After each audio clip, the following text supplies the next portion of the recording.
विश्राम घाट की कथा अनेक विध प्रकार की आती है। और तब महाप्रभु जी ने कहा चलो मेरे साथ, मारी जोड़े आओ। अरे महाप्रभु जी वैष्णव ने लईने एक દ્વારમાંથી પસાર થઈ ગયા, પણ કઈ ન થયું, યંત્ર નકામું થઈ ગયું। અને મહાપ્રભુજી પધાર્યા વિશ્રામ ઘાટ, ભાગવતજીનું પારાયણ કર્યું, અતિશય મહાપ્રભુજી પ્રસન્ન થયા। પણ પારાયણ કરતા કરતા મહાપ્રભુજી ચારે તરફ દ્રષ્ટિ કરી તો મહાપ્રભુજીને જોઈને ખેદ થયો, કારણ કે યમુનાજીની ચારે બાજુ સ્મશાન ભૂમિ બની ગઈ। અને મહાપ્રભુજીને થયું કે અરે આવો યમુનાજીનો સુંદર ઘાટ, જેને મહાપ્રભુજી સ્વયં કહેતા હોય કે વિશુદ્ધ મથુરા તટ, આ વિશુદ્ધ મથુરાજીનો તટ યમુનાષ્ટકમાં મહાપ્રભુજી કહે છે, પરમ પવિત્ર તટ યમુનાજીનો। અને આ રીતે સ્મશાન ભૂમિ બની। મહાપ્રભુજીએ કમંડળમાં કૃષ્ણદાસ મેઘનને જલ આપ્યું અને કહ્યું કે આ જલ છાંટીને આવો। અપ્સરા કુંડથી લઈને છેક સૂરજકુંડ સુધી બધે જલ છાંટ્યું અને કહ્યું જ્યાં જ્યાં તમે જલ છાંટશો ત્યાં વસ્તી આવીને વસી જશે। એ ભૂમિ રોનકવાળી બની જશે, વસવા લાયક બની જશે। અને જ્યાં જ્યાં જલ છાંટ્યું કૃષ્ણદાસ મેઘને મહાપ્રભુજીની આજ્ઞાથી ત્યાં વસ્તી આવીને વસવા લાગી, સુંદર મથુરાનો નિવાસ લેવા લાગી। મહાપ્રભુજીએ પારાયણ કર્યું, પરમ આનંદિત થયા શ્રી યમુનાજીના દર્શન કરીને। અનેક પ્રસંગો વિશ્રામ ઘાટના આવે છે। અને જ્યારે આ સમાચાર સુબાને મળ્યા અને થયું કે અરે એવા કોણ મહાત્મા આવ્યા છે કે જેણે મારું યંત્ર નકામું કરી દીધું। વૈષ્ણવે કહ્યું કે જયરાજ આ એમને માનશે નહીં, સુબા યવન છે, બધાને ધર્મ બદલવાનો કોશિશ કરે છે, આપ કઈ એવો ચમત્કાર બતાવો કે એની બુદ્ધિ સારી થાય। મહાપ્રભુજી એક શ્લોક લખીને આપ્યો અને કહ્યું કે આ દિલ્હીના દરવાજા ઉપર લગાવી દેજો। અને દિલ્હીના દરવાજા ઉપર વૈષ્ણવે લગાવ્યો। હવે જે દાઢીવાળા નીકળીને જાય ને દાઢી કપાઈ જાય, ચોટી ઉગી જાય, એવો પ્રભાવ મહાપ્રભુજીએ બતાવ્યો। અરે સુબાને ખબર પડી કે અરે આવા કોઈ મહાત્મા આવ્યા છે, આવો ચમત્કાર બતાવ્યો। અને તુરંત થયું કે મારાથી કોઈ અપરાધ થયો છે, આ કોઈ મહાપુરુષ સાક્ષાત ભગવદ અવતાર લાગે છે અને ક્ષમા માંગી છે। કહ્યું કે એમનું ચિત્ર મારે જોઈએ છે। હોનાર નામનો ચિત્રકાર હતો ને જ્યારે મહાપ્રભુજી ગોકુલમાં બિરાજ્યા હતા ત્યારે મહાપ્રભુનું ચિત્ર એમણે બનાવડાવ્યું। અને જ્યારે નાગરીદાસજી રાજા હતા અને એમનાથી પ્રસન્ન થયા રાજા અને કહ્યું કે તમે મારી પાસે કંઈક માંગો, ત્યારે નાગરીદાસે કહ્યું કે આ મહાપ્રભુજીનો જે ચિત્ર છે ને એ મને આપી દો ઇનામમાં। અને નાગરીદાસ પાસે આવ્યું જે આજે મહાપ્રભુજીનું મૂળ ચિત્ર એ કિશનગઢમાં બિરાજ્યું। ત્યાંના રાજા હતા નાગરીદાસ, જેમના અનેક પદો આપણે ત્યાં પ્રસિદ્ધ છે નાગરીદાસ। તો આમ અહીંયા મહાપ્રભુજીએ પોતાનો પ્રભાવ બતાવ્યો છે। એક વાર મહાપ્રભુજી પોતાના સેવકોની સાથે વિશ્રામ ઘાટે બિરાજ્યા છે। મહાપ્રભુજી શ્રી વલ્લભાચાર્યજીને ચૈતન્ય મહાપ્રભુ સાથે બહુ આત્મીયતા હતી અને જ્યારે પણ અવસર મળે તો સત્સંગ થતો। તો ચૈતન્ય મહાપ્રભુએ પોતાના બે સેવકો રૂપ ગોસ્વામી અને સનાતન ગોસ્વામી એમને વ્રજમાં મોકલ્યા હતા। બંને શિષ્યો આવ્યા, મહાપ્રભુજી વિશ્રામ ઘાટે બિરાજેલા છે પોતાના સેવકોની સાથે। અને ખ્યાલ એમને ખબર પડી કે પુષ્ટિ માર્ગના આચાર્ય બિરાજેલા છે, આવ્યા મહાપ્રભુજીના દર્શન કરવા માટે। સહજમાં હાસ્ય કરતા એમણે મહાપ્રભુજીને એક પ્રશ્ન કર્યો કે મહારાજ આપનો માર્ગ તો પુષ્ટિ માર્ગ કહેવાય છે, પુષ્ટિનો અર્થ થાય પુષ્ટ થયો, પછી આપની જોડે આ બધા સેવકો બેઠા છે એ બધા દુબળા પાતળા કેમ છે? પુષ્ટિ માર્ગમાં તો બધા પુષ્ટ હોવા જોઈએ। ત્યારે મહાપ્રભુજી उत्तर आपता करो कि मैं तो आपने मैं तो इनको बहुत बरज्यो, ये मार्ग में मत आओ, फिर भी आए तो फल भुगत है कि मैं तो आपने घणी ना पड़ी कि आ मार्ग में ना आओ, હવે આવ્યા છે તો ફળ ભોગવી રહ્યા। બંને સાંભળ્યું, પોતાના ગુરુદેવ ચૈતન્ય મહાપ્રભુ પાસે ગયા અને ચૈતન્ય મહાપ્રભુને વાત કરી કે આજે વલ્લભાચાર્યજીનો મેળાપ થયો, આપ બહુ પ્રસન્ન થઈ ગયા। ચૈતન્ય મહાપ્રભુ કહ્યું કે આ મહાપુરુષો જોડે મળવું એ તો સૌભાગ્ય છે, એમણે શું વાત કરી? તો ત્યાં જે પ્રસંગ બન્યો એ બંને શિષ્યોએ કહ્યું કે અમે એક પ્રશ્ન એમને કર્યો કે આપનો તો પુષ્ટિ માર્ગ છે, પછી આપના સેવકો આવા દુબળા પાતળા છે? ત્યારે મહાપ્રભુજીએ શું કહ્યું? ચૈતન્ય મહાપ્રભુ કુતૂહલતાથી પૂછ્યું અને ત્યારે શિષ્યોએ કહ્યું કે એમણે તો એમ કહ્યું કે મેં તો આમને બહુ ના પાડી કે પાછા જાઓ, આ માર્ગમાં ન આવો, છતાંય આવ્યા તો ફળ ભોગવી રહ્યા છે। અને જ્યાં આ ફળ ભોગવી રહ્યા છે શબ્દ સાંભળ્યો ચૈતન્ય મહાપ્રભુ એક સમય મૂર્છિત થઈ ગયા। ફરી બે ઘડી થઈને જાગ્યા અને પૂછ્યું, હા મહાપ્રભુજીએ શું કહ્યું?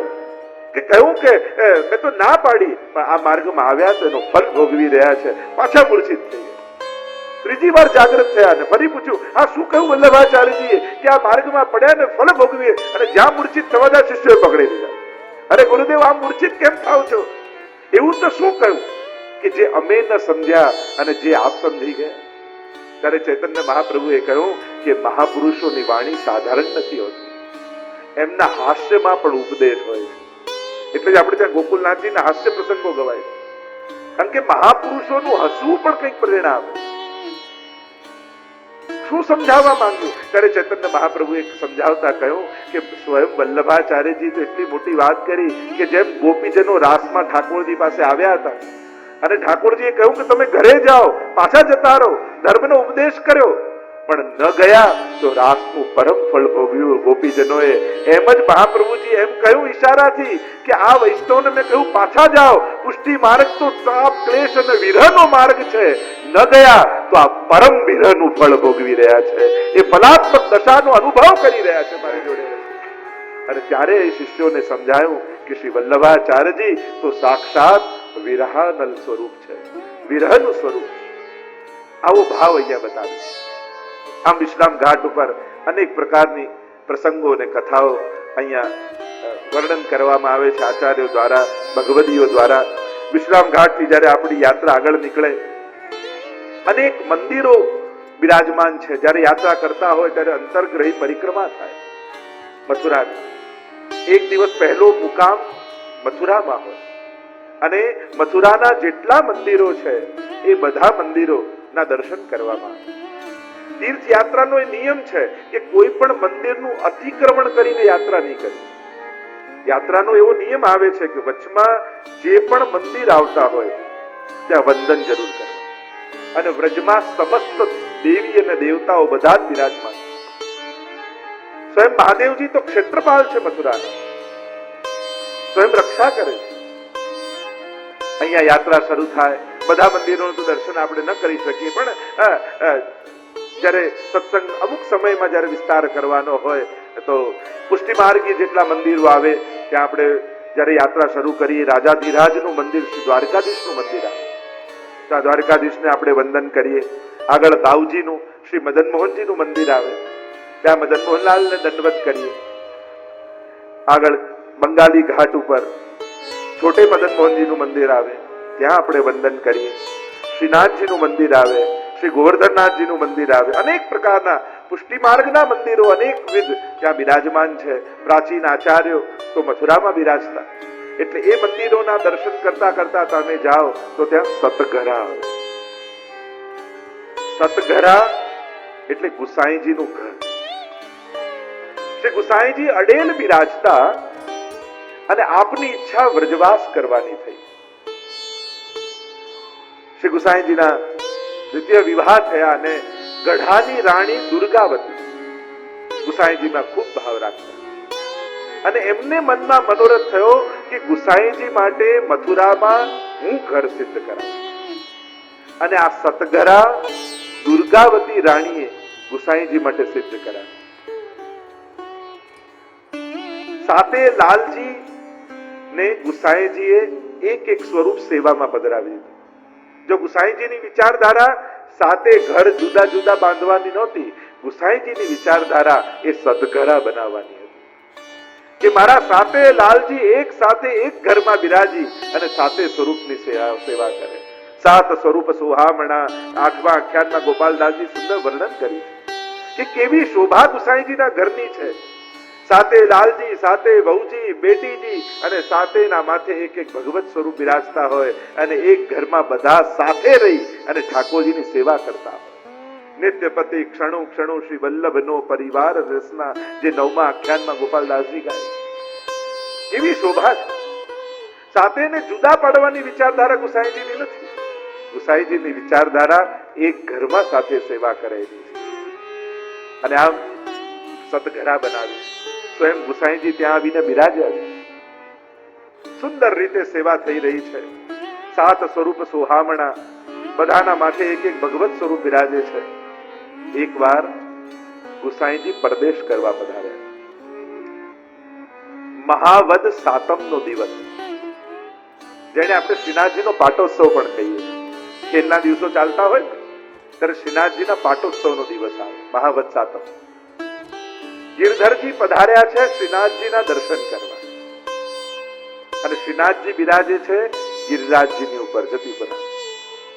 મૂળ મંદિર ગિરિરાજ શ્રીનાથજીનું ત્યાં છે, અને ત્યાં બિરાજે છે. અહીંયા ગુસાઈજી બિરાજમાન, એમનું ઘર છે મથુરા, અને અત્યારે ગુસાઈજી પરદેશ કરવા પધાર્યા છે, અને ઘરે સાથે લાલજી અને સાથે વહુજી.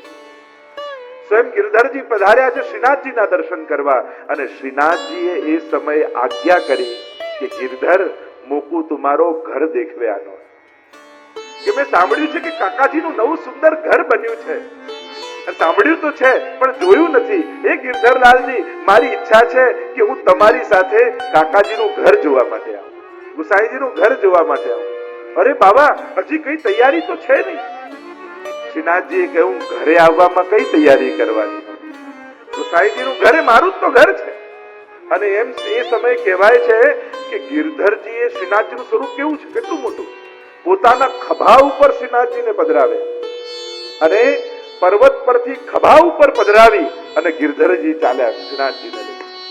અને ત્યાં સમાચાર મોકલાવ્યા મથુરા, ત્યારે સ્વયં શ્રીનાથજી આપણા ઘરે પધારી રહ્યા છે, અને સાથે લાલજીઓનો આનંદ માતો નથી. વહુજી બેટીજીઓ દોડા દોડ કરીને તૈયારીઓ કરે છે, અને શ્રીનાથજી આપણા ઘરે પધારે.